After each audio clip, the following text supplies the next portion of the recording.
అసలు మాకు ఉన్న హోదాకి మాకున్న బలానికి పోలీసు వాళ్ళు కూడా మమ్మల్ని ఏం పీకలేరు. డాడీ ఇట్లాంటి మాట్లాడుతారు. హాస్పిటల్లో చెప్పు. హాస్పిటల్లో చెప్తారు. హాస్పిటల్ అన్నారు కదా, ఇప్పుడు హాస్పిటల్కి వెళ్ళడానికి కారణం ఏంటమ్మా, ఏమైంది? నా హాస్పిటల్ అమ్మాయి ఇక రాత్రి వచ్చిందంట, కొట్టిండు.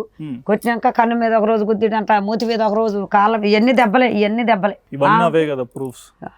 ఇంకా ఉన్నాయి.